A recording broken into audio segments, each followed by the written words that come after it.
మోంతా తుఫాన్ ఎఫెక్ట్ తో మంగినపూడి బీచ్ వద్ద అలలు ఎగిసిపడుతున్నాయి. తీర ప్రాంతంలో బలమైన గాలులతో కూడిన వర్షం కురుస్తోంది. ప్రస్తుతం మోంతా తుఫాన్ మచిలీపట్నానికి 180 కిలోమీటర్ల దూరంలో కేంద్రీకృతమై ఉంది.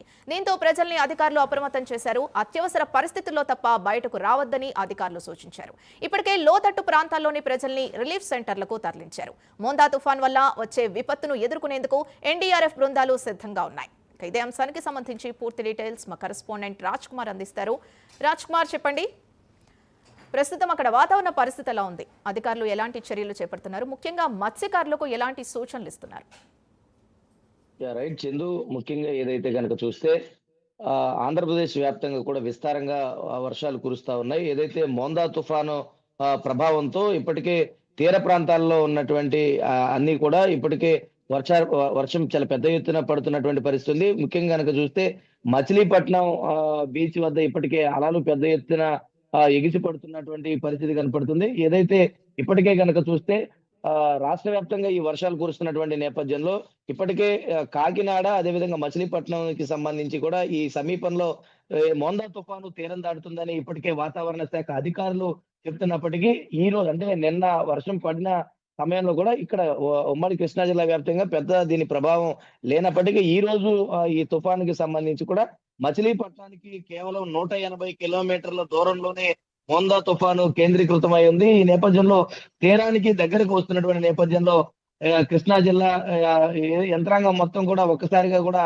అలర్ట్ అయినటువంటి పరిస్థితి ఉంది. ఈ నేపథ్యంలో ఏదైతే ఇటు కృష్ణా జిల్లా వ్యాప్తంగా ఉన్నటువంటి అధికారులందరూ కూడా జిల్లా కలెక్టర్ డికే బాలాజీ ఇప్పటికే ఎఫెక్ట్ అయ్యేటువంటి ప్రాంతాలు ఏవైతే ఉన్నాయో ఆ ప్రాంతాలన్నింటినీ కూడా ప్రత్యేకంగా పరిశీలిస్తా ఉన్నారు. ఇప్పటికే ఎఫెక్ట్ అయ్యేటువంటి నియోజకవర్గాలు ఇటు పామరు కావచ్చు, గుడివాడ, అదే విధంగా ఉన్నటువంటి పెనమలూరు నియోజకవర్గం, మిగతా ఉన్నటువంటి లోతట్టు ప్రాంతాలు ఏవైతే ఉన్నాయో ఆ ప్రాంతాలన్నిటి వైపు కూడా పెడన ఈ ప్రాంతాలన్నింటినీ కూడా జిల్లా కలెక్టర్ డికే బాలాజీ ప్రత్యేక ఎస్పీ విద్యాసాగర్ నాయుడుతో కలిసి ప్రత్యేకంగా అధికారులందరూ కూడా వెళ్లి అక్కడ ఉన్నటువంటి వాస్తవ పరిస్థితులని కూడా తెలుసుకుంటున్నటువంటి పరిస్థితి ఉంది. ఈ నేపథ్యంలో ఏదైతే జిల్లాకు స్పెషల్ ఆఫీసర్ గా వచ్చినటువంటి ఆమ్రాపాలి కూడా నిన్న ఎఫెక్ట్ అయ్యేటువంటి ప్రాంతాలతో పాటు ఉన్నటువంటి ఉన్నతాధికారులందరితో కూడా ప్రత్యేకంగా ఆమె సమీక్ష నిర్వహించారు. ముఖ్యంగా కనుక చూస్తే ఏదైతే ఇటు మోందా తుఫానికి సంబంధించినటువంటి ఎఫెక్ట్ ఏదైతే ఉందో దీనివల్ల రాష్ట్ర వ్యాప్తంగా ఎలాంటి విపత్కర పరిస్థితులు ఎదురవకూడదని రాష్ట్ర ప్రభుత్వం ఇప్పటికే దీన్ని చాలా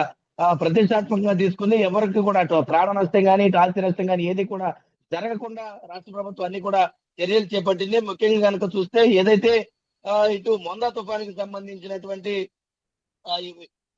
ఎఫెక్ట్ అయ్యేటువంటి ప్రాంతాలు ఉన్నాయో ఆ ప్రాంతాలన్నిటి నుంచి ప్రజలందరినీ కూడా సురక్షితమైనటువంటి ప్రాంతాలకు తరలించేటువంటి ప్రయత్నం చేస్తారు. ఇప్పటికే మచిలీపట్నానికి సంబంధించి కూడా చాలా పెద్ద ఎత్తున వర్షం కురిసేటువంటి అవకాశం ఉంది కాబట్టి పునరావాస కేంద్రాలు చాలా పెద్ద ఎత్తున ఏర్పాటు చేశారు.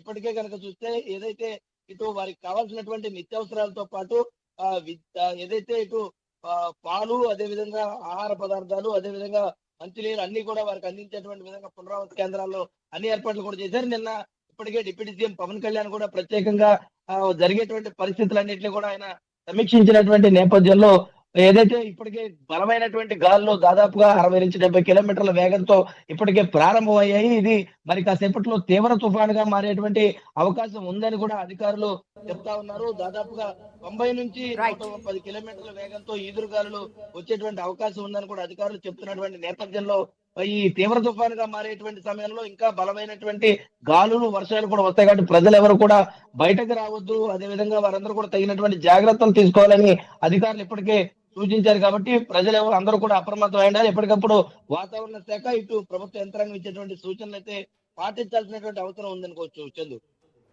Right, thank you Raj Kumar.